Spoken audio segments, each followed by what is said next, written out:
ओम शांति। आज 28 फरवरी 2025 के बाबा के अनमोल मधुर महावाक्य सुनेंगे। आज की मुरली में बाबा ने सबसे पहले ओम शांति का यथार्थ अर्थ बच्चों को समझाया। बाबा कहे दुनिया में लोग ओम माना भगवान समझते हैं, वास्तव में ओम अर्थात अहम आत्मा और आत्मा का स्वधर्म शांति है और उस शांति स्वधर्म में हमें स्थित रहना है। दूसरा बाबा कहे दुनिया में लोग शांति चाहते हैं, लेकिन शांति अगर चाहिए तो अशरीरी होने का अभ्यास करो। शांति धाम में ही सच्ची शांति प्राप्त हो सकती है। तीसरा विशेष आज बाबा यथार्थ याद किसको कहा जाता है और कैसे यथार्थ याद में रहना है। स्वयं को आत्मा समझकर परमात्मा बाप को याद करना, यही यथार्थ याद है। उसी से विकर्म विनाश होंगे, आत्मा पावन बनती जाएंगी। तो सुनते हैं आज के बाबा के अनमोल मधुर महावाक्य। ओम शांति। मीठे बच्चे, शांति चाहिए तो अशरीरी बनो। इस देह भान में आने से ही अशांति होती है, इसलिए अपने स्वधर्म में स्थित रहो। आज की मुरली से प्रश्न है, यथार्थ याद क्या है? याद के समय किस बात का विशेष ध्यान चाहिए? उत्तर, अपने को इस देह से न्यारी आत्म समझकर बाप को याद करना, यही यथार्थ याद है। कोई भी देह याद न आए, ये ध्यान रखना जरूरी है। याद में रहने के लिए ज्ञान का नशा चढ़ा हुआ हो। कहा जाता है ज्ञान से ही ध्यान होता है, तो ज्ञान का नशा चढ़ा हुआ हो, बुद्धि में रहे। बाबा हमें सारे विश्व का मालिक बनाते हैं। हम सारे समुद्र, सारी धरनी के मालिक बनते हैं।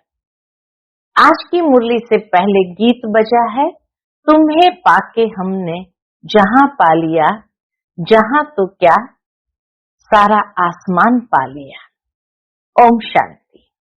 ओम का अर्थ ही है अहम, मैं आत्मा। मनुष्य फिर समझते ओम माना भगवान, परंतु ऐसे है नहीं। ओम माना मैं आत्मा, मेरा यह शरीर है। कहते हैं ना ओम शांति। अहम आत्मा का स्वधर्म है शांत। आत्मा अपना परिचय देती है। मनुष्य बल ओम शांति कहते हैं, परंतु ओम का अर्थ कोई भी नहीं समझते हैं। ओम शांति अक्षर अच्छा है, हम आत्मा है, हमारा स्वधर्म शांत है। हम आत्मा शांति धाम की रहने वाली है। कितना सिंपल अर्थ है। ओम शांति का अर्थ कितना सिंपल है, लंबा चौड़ा कोई गपोड़ा नहीं है।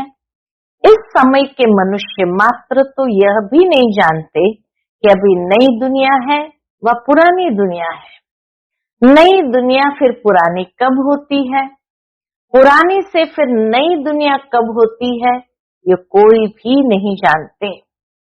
कोई से भी पूछा जाए दुनिया नई कब होती है और फिर पुरानी कैसे होती है, तो कोई भी बता नहीं सकेंगे।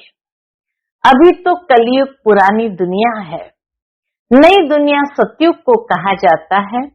अच्छा, नई को फिर पुरानी होने में कितने वर्ष लगते हैं?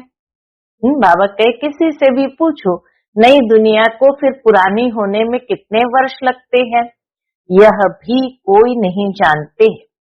मनुष्य होकर ये नहीं जानते, इसलिए इनको कहा जाता है जानवर से भी बदतर। जानवर तो अपने को कुछ कहते नहीं, मनुष्य कहते हैं हम पतित है। हे पतित पावन आओ, पुकारते भी है परमात्मा को, हे पतित पावन आओ, परंतु उनको जानते बिल्कुल ही नहीं। पावन अक्षर कितना अच्छा है। पावन दुनिया स्वर्ग नई दुनिया ही होगी। चित्र भी देवताओं के हैं, परंतु कोई भी समझते नहीं। ये लक्ष्मी नारायण नई पावन दुनिया के मालिक है, ये सब बातें बेहद का बाप ही बैठ बच्चों को समझाते हैं। नई दुनिया स्वर्ग को कहा जाता है, देवताओं को कहेंगे स्वर्गवासी। अभी तो है पुरानी दुनिया नरक, यहाँ मनुष्य है नरकवासी। कोई मरता है तो भी कहते स्वर्गवासी हुआ, तो गोया यहाँ नरकवासी है ना। हिसाब से कह भी देंगे बरोबर ये नरक ठहरा, परंतु बोलो तुम नरकवासी हो तो बिगड़ पड़ेंगे। बाप समझाते हैं, देखने में तो भल मनुष्य है, सूरत मनुष्य की है, परंतु सीरत बंदर जैसी है। यह भी गाया हुआ है ना। खुद भी मंदिरों में जाकर देवताओं के आगे गाते हैं, आप सर्वगुण संपन्न, 16 कला संपूर्ण, और मुझ निर्गुण हारे में कोई गुण नहीं। अपने लिए क्या कहेंगे, हम पापी नीच है, परंतु सीधा कहो कि तुम विकारी हो तो बिगड़ पड़ेंगे। इसलिए बाप सिर्फ बच्चों से ही बात करते हैं, समझाते हैं, बाहर वालों से बात नहीं करते, क्योंकि कलयुगी मनुष्य है नरकवासी। अभी तुम हो संगम युगवासी, तुम पवित्र बन रहे हो। जानते हो हम ब्राह्मणों को शिव बाबा पढ़ाते हैं, वह पतित पावन है। हम सभी आत्माओं को ले जाने के लिए बाप आए हैं। इस संसार में बाप अवतरित होते हैं, हम सब मनुष्य आत्मा को पतित से पावन बनाए घर ले जाने के लिए। कितनी सिंपल बातें हैं। बाप कहते, बच्चे तुम आत्माएं शांति धाम से आती हो पाठ बजाने। इस दुख धाम में सभी दुखी है, इसलिए कहते मन को शांति कैसे हो। ऐसे नहीं कहते आत्मा को शांति कैसे हो, मन को शांति कैसे हो। अरे तुम कहते हो ना ओम शांति, मेरा स्वधर्म है शांति, फिर शांति मांगते क्यों है। बाबा के प्रश्न पूछो कि फिर शांति मांगते क्यों हो। अपने को आत्मा भूल देह अभिमान में आ जाते हो। अशांति तभी होती है, दुख तभी अनुभव होता है जब व्यक्ति देह अभिमान में आ जाते हैं। आत्माएं तो शांति धाम की रहने वाली है, यहाँ फिर शांति कहाँ से मिलेगी। इस दुनिया में तो शांति मिलेगी नहीं। अशरीरी होने से ही शांति होगी। शरीर के साथ आत्मा है तो उनका बोलना चलना तो जरूर पड़ता है।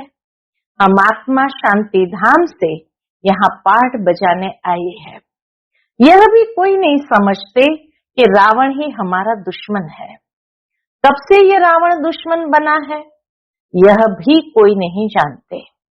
बड़े बड़े विद्वान पंडित आदि एक भी नहीं जानते कि रावण है कौन, जिसका हम एफिजी बनाकर जलाते हैं।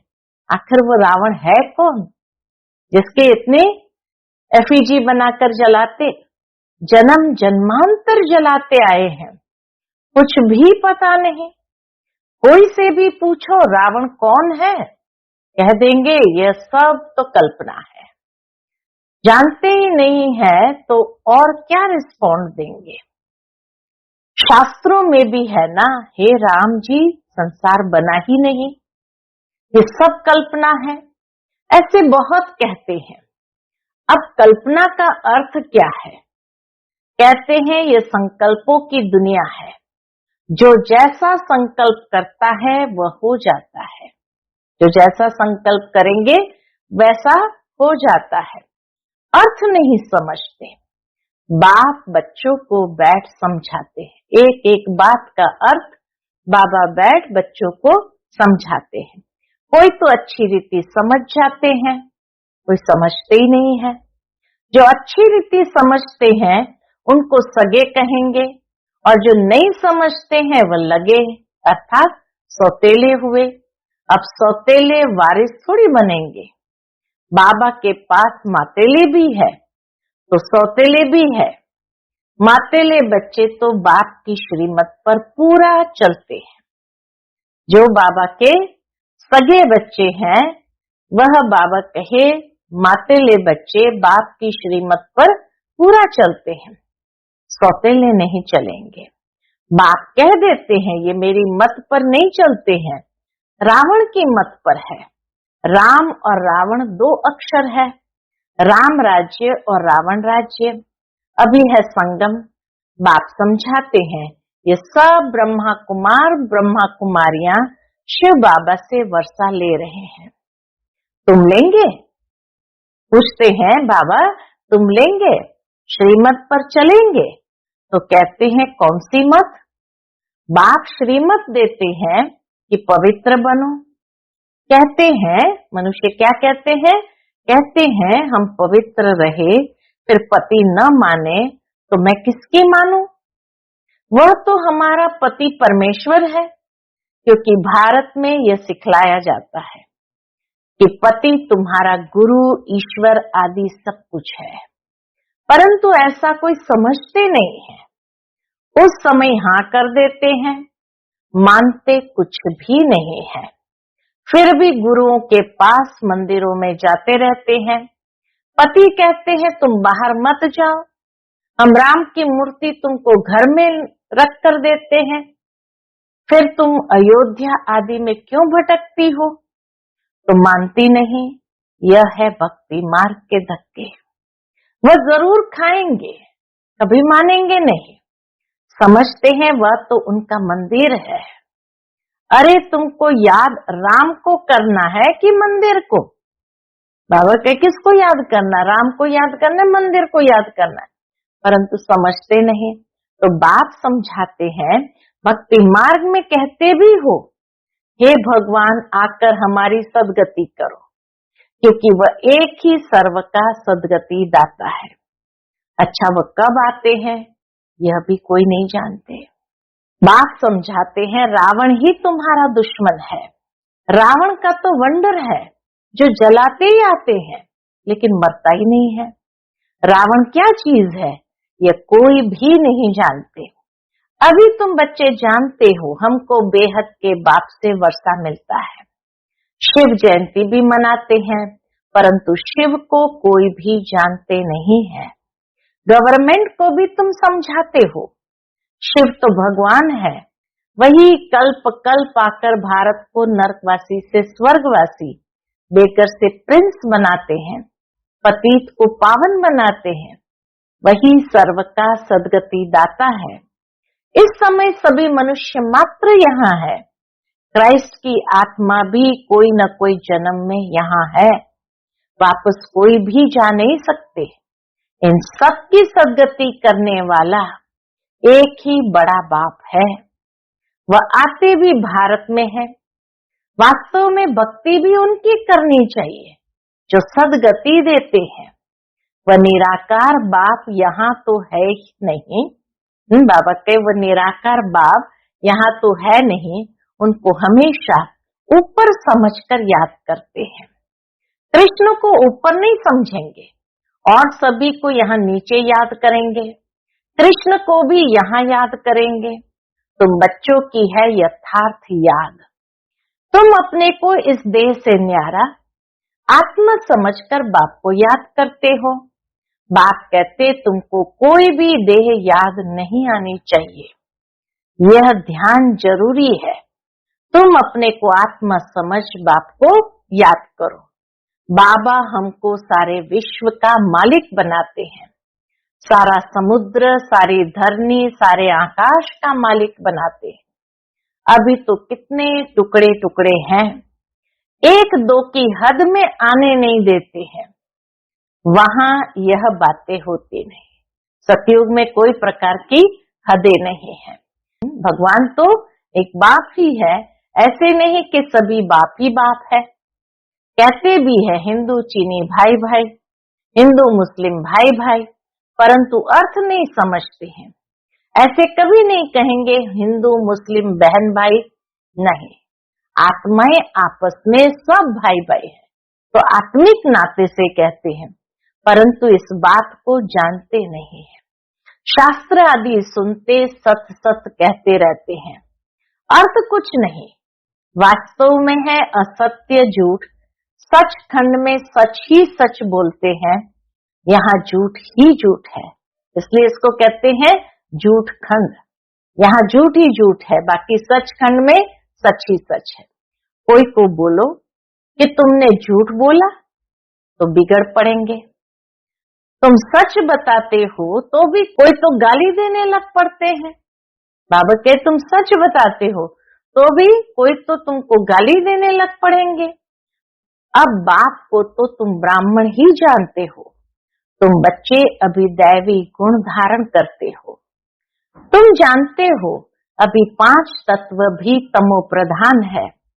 आजकल मनुष्य भूतों की पूजा भी करते हैं, भूतों की ही याद रहती है।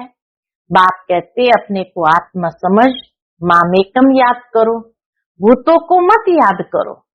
गृहस्थ व्यवहार में रहते हुए बुद्धि का योग बाप के साथ लगाओ। अब देही अभिमानी बनना है। जितना बाप को याद करेंगे तो विकर्म विनाश होंगे। ज्ञान का तीसरा नेत्र तुमको मिलता है। अभी तुमको विकर्माजीत बनना है। वह है विकर्माजीत संबंध और यह है विकर्मी संबंध। तुम योग बल से विकर्मों पर जीत पाते हो। भारत का योग तो मशहूर है, मनुष्य जानते नहीं है। सन्यासी लोग बाहर में जाकर कहते हैं कि हम भारत का योग सिखलाने आए हैं। उनको तो पता नहीं यह तो हठयोगी है। बाबा कहे वो बाहर वाले क्या जाने कि ये कौन सा योग सिखाते हैं, ये जानते नहीं कि ये तो हठयोगी है, वह राज योग सिखला न सके। तुम राज ऋषि हो, वह है हद के सन्यासी, तुम हो बेहद के सन्यासी। रात दिन का फर्क है। तुम ब्राह्मणों के सिवाय और कोई भी राजयोग सिखला न सके। यह है नई बातें, नया कोई समझ न सके, इसलिए नए को कभी अलाउ नहीं किया जाता। बाबा की इस इंद्र सभा में नए को अलाउ नहीं किया जाता है। ये इंद्र सभा है ना, इस समय है सब पत्थर बुद्धि। सतयुग में तुम बनते हो पारस बुद्धि। पत्थर बुद्धि से पारस बुद्धि बनाने वाला है एक बाप। अभी है संगम, पत्थर से पारस सिवाय बाप के कोई बना न सके। तुम यहाँ आए हो किस लिए? बाबा कहे तुम यहाँ आए हो पारस बुद्धि बनने के लिए। बरोबर भारत सोने की चिड़िया थी ना, इतना ऊंचा भारत का स्थान था, सोने की चिड़िया थी। ये लक्ष्मी नारायण विश्व के मालिक थे ना, ये कभी राज्य करते थे, यह भी किसको पता थोड़ी है कि लक्ष्मी नारायण का राज्य कब था, सारी दुनिया पर कैसे राज्य किया और कैसे उस राज्य को प्राप्त किया, यह भी बाबा कहे कोई नहीं जानते हैं। आज से 5000 वर्ष पहले इन्हों का राज्य था। फिर क्या हुआ? बाबा कहे फिर ये कहाँ गए? तुम बता सकते हो। कहाँ गए लक्ष्मी नारायण? तुम बता सकते हो। 84 जन्म भोगे। जैसे ही सतयुग में आए फिर धीरे धीरे 84 जन्म भोगे। अभी तमो प्रधान है, फिर बाप द्वारा सतो प्रधान बन रहे हैं। ततत्वम, जैसे ये लक्ष्मी नारायण की कहानी, वैसे बाबा कहे ततत्वम तुम्हारी भी वैसी है। ये नॉलेज सिवाय बाप के साधु संत आदि कोई भी दे न सके। वह है भक्ति मार्ग और यह है ज्ञान मार्ग। तुम बच्चों के पास जो अच्छे अच्छे गीत है उन्हें सुनो तो तुम्हारे रोमांच खड़े हो जाएंगे, खुशी का पारा एकदम चढ़ जाएगा। फिर ये नशा स्थायी भी रहना चाहिए। यह है ज्ञान अमृत। वह शराब पीते हैं तो नशा चढ़ जाता है, यहाँ यह तो है ज्ञान अमृत। तुम्हारा नशा उतरना नहीं चाहिए। ज्ञान अमृत का नशा बाबा कहे नीचे उतरना नहीं चाहिए, सदैव चढ़ा रहना चाहिए। तुम इन लक्ष्मी नारायण को देख इतने खुश होते हो, जानते हो हम श्रीमत से फिर श्रेष्ठाचारी बन रहे हैं।